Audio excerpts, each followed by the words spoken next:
Hi friends, welcome to natural life story my channel. தொடர்கதை பாகம் 20. உள்ளங்கை எரிந்த போதுதான் அவனை அறைந்து விட்டோம் என்பது கூட அவளுக்கு புரிந்தது.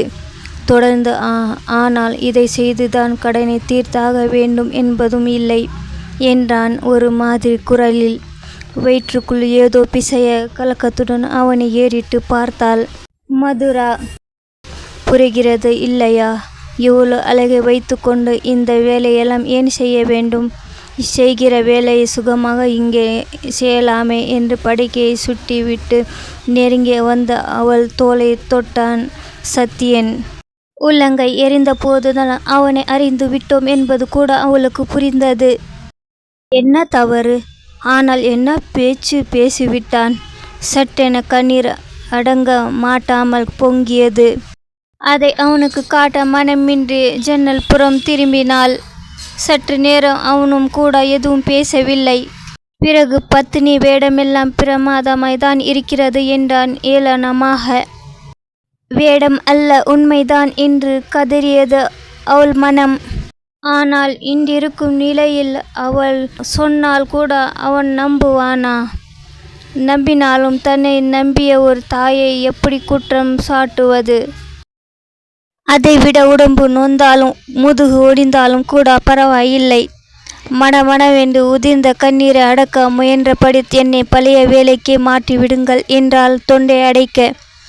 சட்டென அவளை பற்றி திருப்பினான் சத்யன். வெள்ளமாய் பெருகிய கண்ணீரை கண்டதும் அடிப்பதும் அடித்துவிட்டு அளவேறு செய்கிறாயா என்றான். மருகன் அவளை மார்போடு இறுக அணைத்து கொண்டான். சொல்லு, ஏன் இப்படி செய்தாய்? ஏன் என்னை விட உனக்கு பணம் அவ்வளோ பெரிதாகி போயிற்றா? என் மனம் இந்த அணைப்பு விலக தோன்றாமல் அவள் நிற்க வார்த்தைக்கு வார்த்தை அவனது அணைப்பு இறுக மேலே என்ன நடந்திருக்குமோ? ஆனால் கதவை தட்டும் ஒலியும் ஓர் இளங்குரலும் இருவரையும் இந்த உலகுக்கு இழுத்து வந்தன. சட்டென அவளை விட்டு விலகி முன் அறைக்கு சென்றான் சத்யன். அப்பா, இன்றைக்கு சாயங்காலம் ஸ்விம்மிங் வரீங்களாப்பா என்று வினாவியபடி உள்ளே வந்தான் சிவா. மீண்டும் காலின் கீழ் பூமி நலிவது மதுராவுக்கு. சிவா சத்யனுடைய மகனா? அந்த சிறுவன் அவ்வளோ பாசம் ஏன் வந்தது என்று இப்போது புரிந்தது. உடம்பெல்லாம் புல்லரிக்க நேர் விரோதமாய் உள்ளத்தை ஏக்கம் வெகுவாக அரித்தது. அதற்குள் அவளை பார்த்துவிட்டு ஐ மதுரா ஆண்டி என்று உள்ளே ஓடி வந்தான் சிறுவன். சிவாவை சத்யனுடைய மகனாக கண்ட திகைப்பில் தன் கண்ணீரை மதுரா மறந்து போனாள்.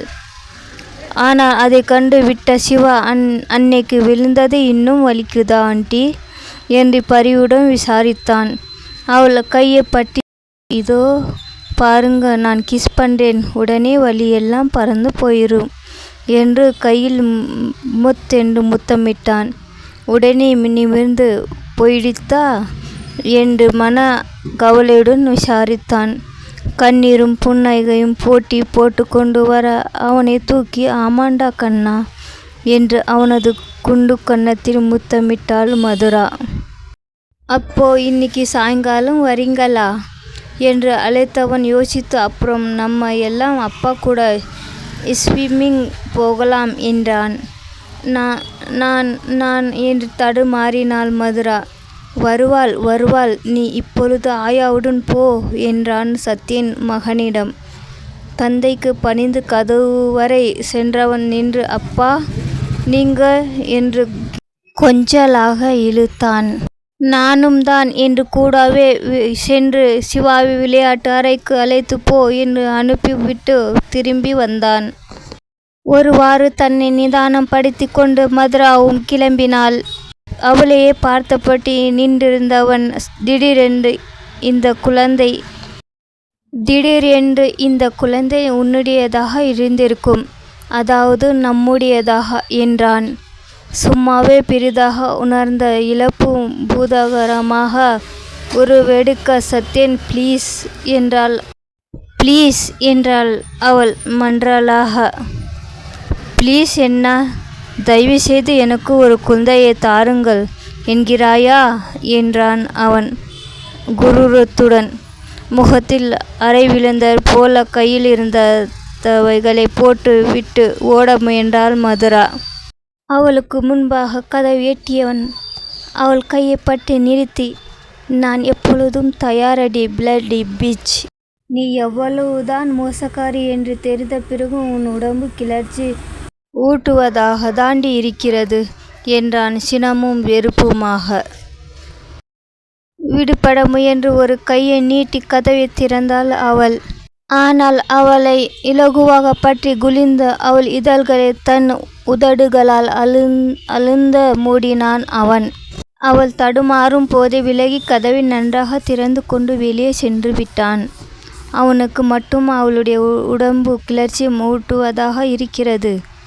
பெண் என்றாலும் அவளும் உயிரும் உணர்வும் கொண்ட மனித பிறவிதானே. அவனுடைய இந்த தாக்குதலை அவளால் எத்தனை நாள் எதிர்க்க முடியும்?